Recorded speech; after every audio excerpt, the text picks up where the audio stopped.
As we continue our focus in the elimination system, let's talk about what happens if the colon gets overloaded. Hi, I'm Dr. Peter Minke. This is Minke Wellness. And so this idea of colon overload, so let me explain what I mean. The colon is, of course, supposed to eliminate toxins, right? Well, what happens if it doesn't? Here's the problem. Or if there's too many toxins that are coming out too fast for the colon to do its job, it's not moving, just not able to move it through. So let's talk about some of these consequences and what happens when we engage the secondary elimination systems, the skin and lungs, and as part of this whole process. Now, as I've mentioned, the body is naturally cleansing all the time. We are already cleansing. Tissues are cleansing at a tissue level. Then those, the tissues flush that into the system, and the whole body is cleansing at an organ level, which, we're talking about these systems, the elimination system, the bottom part of the tube, and the kidneys, which we haven't done a whole lot with, but we'll get to a little bit more next week.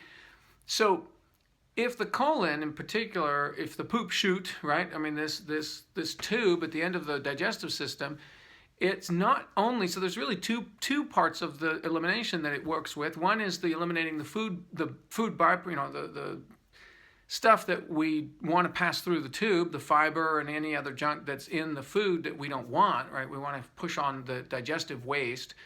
But then there is the other stuff that the body dumps into the tube, kind of the toxic waste dump. And the hope is, of course, that would be swept along with all the food, the digested material, and then go on out the body. And there are other, secondary things. Like I said, we'll talk about if it can't go out that way, it happens through the skin or the respiratory system. So this is really where the liver is dumping a whole bunch of stuff, and that can have a dramatic impact on the colon, and how many toxins are coming out the colon is really where it's coming from the liver. So why would the colon not be, why would things not be moving? And that really comes down to movement, right? Just pretty much what we're talking about. If it doesn't move, it means we're constipated, it's locked up, and it's just plain not moving fast enough. Or there are pockets, or what they call diverticuli, little pooches in the colon where things are getting trapped and it's not moving through. So it's either getting trapped or it's just physically not moving. And there's a couple reasons. You could have blockages. I think we've talked about this a little bit, but we could also have sluggishness. And we'll talk a lot more about this tomorrow when we talk about the peristalsis, which is the little contractions of the smooth muscle in the tube, and we'll talk about doing some massage. So catch the video for tomorrow. And if we're not getting good flow, the stuff's not getting pushed through, then those toxins can end up sitting in the colon, and that gets reabsorbed. Now you say, well, what's the problem? Why won't the body just take those toxins and go put them back where they were, right? If they were stored, or if they, and bottom line is that this really gets into the discussion of phase 1 and phase 2 detoxification, where the phase 1 is where the body takes those toxins, mainly the liver, takes those toxins and pulls it out of storage and activates it, so that now they're mobilized, they're activated, we can start to break them down and process them. Then the phase 2 is when it does that breaking down process, breaks it down, processes it, kicks it out into the colon in particular, if it's coming from the liver, and then out the body. So these activated toxins then they can get reabsorbed, and that reabsorption process means it goes back into the bloodstream. And then the body's trying to get rid of these because they've already been activated. They've been mobilized. You can force the toxins to go back into the tissue, right? So this cleansing mode versus storage mode. And I don't know if I've talked much about this, but let me explain it. So the body goes into a cleansing mode. It has the resources. It says, I've got some toxins. I've got some debt, some chemical load that I want to get rid of, and I have the resources to do it. So I'm in a cleansing mode.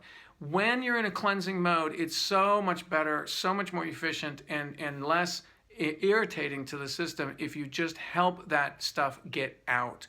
Don't push it back in. And so many people will do this and say they start getting a little uncomfortable cleansing reactions, a little bit of headache, a little bit of diarrhea, a little bit of something going on, and they say, let me take something to stop the natural body processes. And that's where I think many people make a big mistake, and they force the body to go back into storage mode, and that the body does not like to do that. And it will argue and fight the whole way, and that's where you end up with skin rashes and respiratory stress, because the body's saying, no, no, no, no, I don't want to put that stuff back in. I've just finally got enough resources to get this stuff mobilized, and I want to get it out. And so I'm going to push it out any way I can, and that's going to come out through the skin and through the respiratory system. And I've seen this a lot. People will start a little bowel cleanse. They start to get a little uncomfortable. They shut it down with some, oftentimes with a medication of some kind, and then then they break out in rashes all over. And then, of course, the assumption is, oh well, they're allergic to the herb that they were taking, and the herb gets blamed for it, and then it goes on from there. So get familiar with your body's status in terms of whether it's in an active cleanse mode or storage mode. If you are someone who is still using synthetic fragrances and fabric softener and you can't smell it, then you're in storage mode. I guarantee that you're in storage mode. If you have done the program that we've been going along on, here we are, week 14, I think.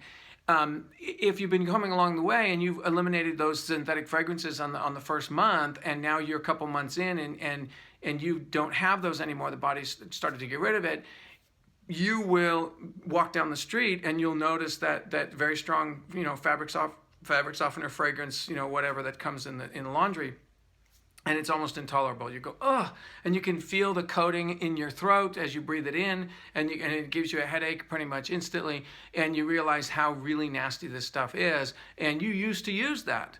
And 3 or 4 months ago, you didn't have a problem with it, you weren't reacting to it, but now all of a sudden, you're reacting strongly to that. Did you suddenly get sensitive to this? Did you suddenly become allergic to this? No. What you've done is you've converted your body from a storage mode. Okay, just bring it on in. Come on, just load it into the garage, load it into the attic, load it into the basement, load it into all my shelves and closets and every nook and cranny, because I'm just going to pile all these toxins into every corner I can. Well, what happens eventually is you run out of storage, and now you overflow, and that's where things get really unpleasant. So I think it's better to control that process of detoxifying, and so that it's on my terms, it's on my time frame. It doesn't always happen that way. Sometimes the body's doing it whether you like it or not, and that's where we need to be ready with supplements and a little bit of knowledge and a little bit of confidence. So what I'm saying is you don't want to force your body back into a storage mode. That is a very unpleasant and damaging process in my experience. And in my observation with how people do that. I would much rather, once I am in a cleansing mode, I want to stay in that basic cleansing mode, let my body get rid of its stuff as fast as it comes in. And that also gives me a very clear idea, boom, I know I've just been exposed to something because my body tries to clear it right away. Okay, so when you have bowel overload, I'm going to go back to that topic. When we go get bowel overload, like I said, the things aren't moving and those toxins get reabsorbed, they have to come out somewhere, and they come out through the skin, and they can oftentimes create rashes. And when I say come out through the skin, they can come out, if it's a fat-soluble toxin, it'll come out on the oil, it'll be in your hair. I don't know if you've ever experienced this, but you actually can feel your hair sort of, there's a greasy, heavy grease that's on your hair, and it's different than normal, and you think, oh, I'm detoxing something, or it comes out on the sweat. Okay, so even mercury can detoxify through the sweat. And so there's oil on the skin, of course. So the fat-soluble toxins will come out in the oil and grease on the hair and the skin, and then the water-soluble toxins will come out through the sweat. And like I said, these are measurable things. I'm not just making this stuff up. They have measured mercury coming off of people after they sweat, and that's just the body trying to get rid of some of this stuff. The lungs are the second place that the body gets rid of things, and it's mostly the aromatic compounds, the solvents, things like that, paint thinner and things that are trying to come out through the lungs that are obviously more aromatic, they're smaller molecules, gasoline, if you've been exposed to glue, solvents and things like that. So those are going to try to come out through the lungs, and they can actually create a cough and then create irritation to the lungs, which then can lead to a secondary infection, some kind of bronchitis or something like that. So it can be very frustrating to have that overload, be causing these other issues. And the rash can be, I mean, this is it's epidemic. You talk to people and they've always got skin problems. There's little children already with all these skin problems, and you think, well, what's wrong with them? They must be allergic to something, and they go in all that. And then, there may be some of that, of course, but sometimes it's literally they're toxic. And there's, if you don't believe me that babies are toxic, first of all, if you're vaccinated, you need to look into what's in those vaccines and the adjuvant and the mercury. And I know that they claim they've taken the mercury out, but then they've replaced it with aluminum. So we still got problems with what chemicals are in these vaccines that these little babies are getting, and that can totally overload their detox system. And it comes out on the skin, and we end up with these skin problems. But the skin problems can be really unpleasant, really, very scaly, itchy, painful, cracky. They can crack and bleed and all the rest of it. So, but that can depend, and it can then engage the immune system in one of those autoimmune responses, and that can be again sort of even more unpleasant as it moves into a reaction. The body's reacting to itself. And again, that's a sign of some of these neurotoxic and immunotoxic stuff like mercury and lead are all, and aluminum are all going to really hammer the immune system as well as the nervous system. So we should look very, very carefully at those things. Okay, so anyway, how do we prevent the bowel from getting overloaded? We go back to our basics, okay, and we have our water. We need to drink enough water. We have our sulfurzyme, which is going to help us detoxify, and we have Super C. Go back to the very first month of the program, and what did we talk about? Morning water, sulfurzyme, Super C. That's my primary modality to get toxins to move out, and that's what I do. I mean, the amounts going to depend on you. What I take is 2 Super C twice a day and 4 to 6 sulfurzyme twice a day.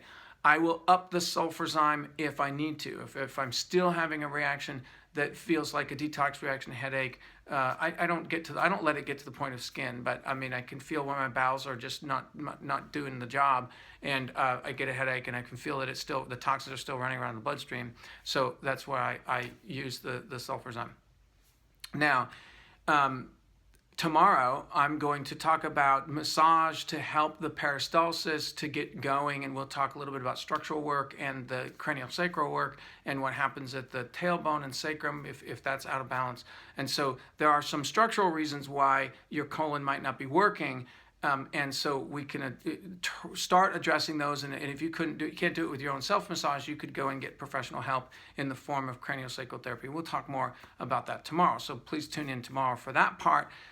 But like I said, we want to keep the colon flowing, moving, everything moving, getting all the toxins out, because if we let that colon get overloaded, we end up with these secondary problems that can be a lot more challenging to deal with, and they can last a long time. I know people that are dealing with some of these rash things that really started in a detox mode and ended up being months of dealing with it. So it can be pretty tricky. Okay, so key is not to let the colon get overloaded, and make sure you're proficient with your backup system of drinking your water, doing your breathing, taking your Super C and sulfurzyme. Okay, I hope this is helpful. Please feel free to ask questions or comment, and then I try to answer as much as I can on these things.